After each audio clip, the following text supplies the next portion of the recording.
Vene Föderatsioon lahkus täna ametlikult Ukraina sõja lõpetamise läbirääkimistest. Ja president Volodõmõr Zelenski kutsus NATO liitlasi saatma Ukrainasse rohkem relvi ja õhutõrjesüsteeme. Sest ta prognoosib sõja jätkumist vähemalt järgmise aastani.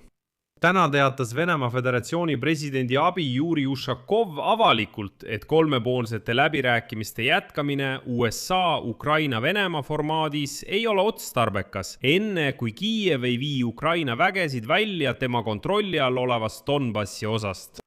NATO-s tunnistati, et sel nädalal Jerevanis toimunud tippkohtumisel hoiatas Zelenski liitlasi, et sõda kestab kaua ja nad peavad olema valmis suurendama relvatarneid Ukrainasse. Kuid selle taustal sõidab Ukraina peamine läbirääkija Rustem Umerov sel nädalal ootamatult Miamisse, et kohtuda Trumpi erisaadiku Steven Witkoviga.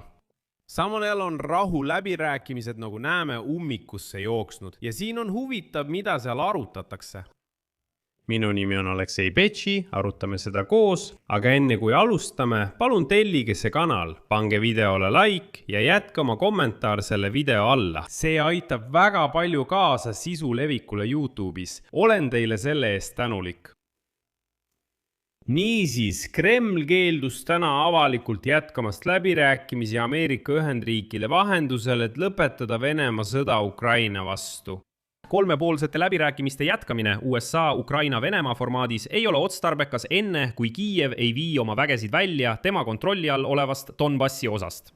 Sellest teatas Venemaa diktaatori abiline Juri Ušakov. Edasi tsiteerin teda. Kõik saavad aru, sealhulgas ma ütleksin ka Ukraina läbirääkijad, et praegu peab Kiiev tegema vaid ühe tõsise sammu. Pärast mida, esiteks, peatatakse sõjategevus ja teiseks avanevad võimalused tõsiseks aruteluks edasise pikaajalise lahenduse üle. Ja samal päeval ütles Kremlit esindav Dmitri Peskov, et Ukraina peab Donbassist väed välja viima, et läbirääkimisi saaks jätkata. See tähendab, et nad seavad selle nüüd tingimuseks. See ei ole enam sõja lõpetamise tingimus, vaid tingimus läbirääkimiste alustamiseks konflikti lõpetamise üle. Tuletan meelde, et mitu vooru kolmepoolseid rahuläbirääkimisi Ukraina üle toimusid selle aasta veebruaris Genfis. Järgmine kohtumine märtsis jäi ära seoses USA ja Iisraeli operatsiooni algusega Iraani vastu. Ja nüüd Ušakovi sõnul pärast Genfi arutelusid sellises formaadis kontakte Ukraina teemal enam ei toimunud. Ušakovi sõnul on Washington hõivatud teise, üsna tõsise ja olulise probleemiga. Ja pärast veebruarikuised kohtumisi teatasid Kreml esindajad, et Moskva on valmis läbirääkimiste protsessist lahkuma, kui tema nõudmisi ei täideta. Selliste nõudmiste all peeti silmas just territoriaalseid järeleandmisi Ukraina poolt, sest peaaegu kõik teised küsimused olid juba lahendatud. Ja just siin algab kõige huvitavam. Venelased nõuavad, et Kiiev kirjutaks alla eelkokkuleppele. Kohustus viia väed välja Donbassist, pärast mida on Kreml väidetavalt valmis Venemaa Föderatsiooni ja Ukraina presidendi kohtumiseks, et kinnitada kokkulepet ning seejärel peaks toimuma Venemaa Föderatsiooni ja Ukraina relvajõudude vastastikune väljaviimine. Vladimir Putini plaani kohaselt peavad ukrainlased Donbassist lahkuma. Venelased aga lubavad väed välja viia okupeeritud Sumõ, Harkivi ja Dnipropetrovski oblasti aladelt. Nad ei hakka nõudma teiste Hersoni ja Zaporižja oblasti territooriumide üleandmist Kremlile. Aga juba on selge, et Ukraina sellega ei nõustu, kuni ta pole saanud vähemalt reaalseid julgeolekugarantiisid. Ja nüüd tunnistab Bloomberg, et Volodõmõr Zelenski palus lääneriikidel kiirendada õhutõrjesüsteemide ja tõrjerakettide tarnimist, et valmistuda järgmiseks talveks, kui Ukrainas oodatakse intensiivsuse taastumist linnade ja energeetikaobjektide vastu. Pestud venelaste vastu. See küsimus tõstatati läbirääkimistel. Varustuse võimetus. Euroopa liidrite ja NATO peasekretäriga Euroopa poliitilise ühenduse tippkohtumisel Jerevanis selle nädala alguses. Kiievis püütakse talvine kaitse ette valmistada juba varakult. Ja Zelenski ütles, tsiteerin, me peame mõtlema sellele, mida me teeme, kui Venemaa ei lõpeta seda sõda. Me peame üksteist aitama talveks valmistuda ja lahendama energiaprobleeme. Teisest küljest on üha rohkem eksperte veendunud, et Vladimir Putin on kaotanud initsiatiivi ega suuda seda metsikut riiki ehk Venemaad ammu lubatud võiduni viia.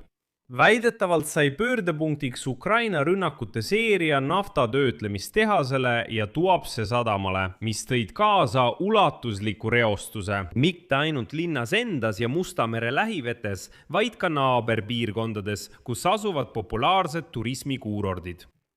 Ja just siis, väidetavalt pärast kõike seda, said Moskva poliitilised eliidid aru, et võitu ei tule enam sellisel kujul, nagu seda kõigile ette kujutas verine diktaator Vladimir Putin. Ukraina löögid Venemaa territooriumile muutuvad üha ulatuslikumaks, sagedasemaks ja mis kõige tähtsam, hävitavamaks. Ja praegu satub juba umbes 70% Venemaa elanikkonnast Ukraina droonide ja rakettide tule alla. Samal ajal, kuigi Ukraina relvajõud on olemas, on nad hakanud aktiivselt pommitama Venemaa nafta töötlemistehaseid ja nafta ekspordisadamaid. Eelmise aasta augustist alates möödus talv Ukrainale massiivsete rünnakute tähe all, kus kasutati Venemaa modifitseeritud rakette ja droone. Veelgi enam, Zelenski teatas Jerevanis liitlastele, et ootab sel suvel uut Venemaa vägede pealetungi. Praegu ei suuda nad siiski edasi liikuda ja on hakanud okupeeritud alasid kaotama. Kuid seoses rahuläbirääkimiste venimisega loodab Putin tõenäoliselt sellele, et Kiiev jääb Lähis-Ida sõja tõttu ilma uutest Patriot-süsteemidest ja rakettidest, mis on kõige tõhusam vahend Vene ballistiliste rakettide vastu võitlemisel. Seetõttu panustab Kreml just talvistele rünnakutele juba järgmisel talvel. Seetõttu palus Volodõmõr Zelenski Jerevanis partneritel jätkata Ukraina prioriteetsete vajaduste nimekirja programmi rahastamist, mida nimetatakse ka PURLiks. Selle programmi raames ostavad NATO riigid, eelkõige Euroopa riigid, Ukrainale Ameerika relvi. Eriti tuleb rõhku panna just Patriotidele, et need võimalikult kiiresti kätte saada, ütles Zelenski.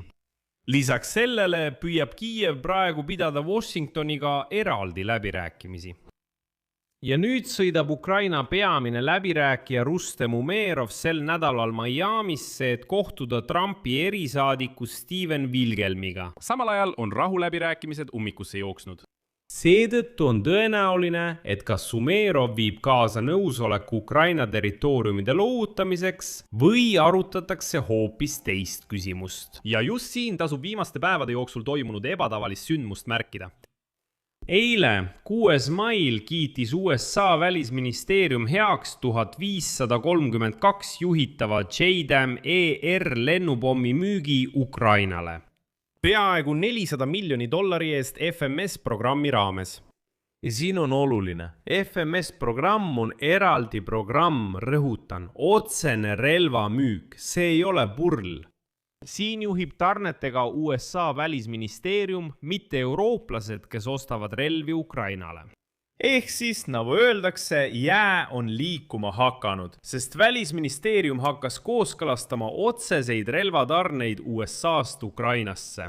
Mitte läbi Euroopa, mitte läbi NATO, mitte läbi vahendajate, vaid otse. Praegu on see muidugi 1500 lennupommi. Selle sõja raames pole see just eriti palju. Aga siiski, nagu öeldakse, pretsedent on loodud. Siia panen 3 punkti, kirjutage oma arvamusi ja järeldused selle saate kommentaaridesse, tellige kanal, vajutage kellukesele ja ärge unustage vajutada meeldib nuppu.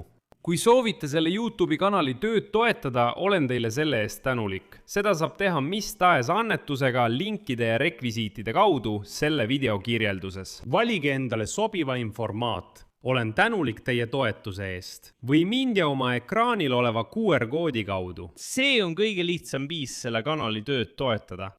Ja liituge minu Telegrami kanaliga Pitchi News. Link sellele on samuti selle video kirjelduses. Sellega on kõik. Hoolitsege enda eest. Kõike head kõigile.